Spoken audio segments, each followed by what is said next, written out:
Jeff Sessions spent decades in the United States Senate before becoming the country's attorney general. He's now running for Senate once again from the state of Alabama, from which he joins us tonight. Senator, thanks so much for coming on. What do you make of this? Why are Democrats suddenly telling us, after all these years, that they don't want to pass the articles on to the Senate?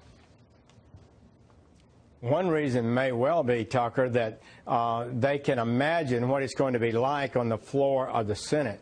I remember when the Clinton impeachment went forward and I was in the Senate, Lindsey Graham was a congressman and one of the presenters, the managers of the case. They laid out, based on a record in the House, a detailed prosecution, basically, of 3 separate felonies that Clinton had committed. And I believe they proved it beyond a reasonable doubt to a moral certainty.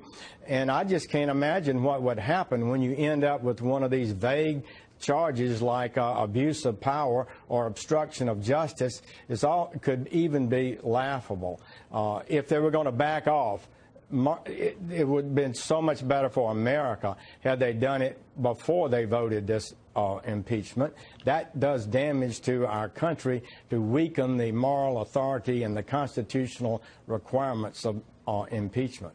Well, and it's also confusing as heck, if I can say, and bizarre. So they spend 3 years shouting about this. We go through the whole rigmarole of passing these charges, in effect, and now they're telling us that they don't want to press them. So why did they do that? Wouldn't it have just been easier just to keep screeching and not go through the process of impeachment? Absolutely. I thought they might even do that. It came clear to me, and the articles of impeachment themselves prove there's not a basis for an impeachment here. It's just an absolute abuse. And why they didn't stop before they voted this way, I cannot imagine. Now they made it even worse by voting impeachment and now losing their nerve when they have to present the weak case. So you are running for Senate in Alabama, but as noted, you spent literally decades in the Senate. You know virtually everyone in it. So with the deep knowledge you have of the body, tell us how likely you think it is that if these charges make it to the Senate, the president will be convicted and removed. I think it's zero chance. It's so easy for Republicans to prove and establish, and they will in their speeches and in the record they produce, that this is not a justifiable impeachment. The American people need to fully understand this is not a justifiable impeachment. Yeah. Abuse of power because the president made me angry is not a basis for impeachment.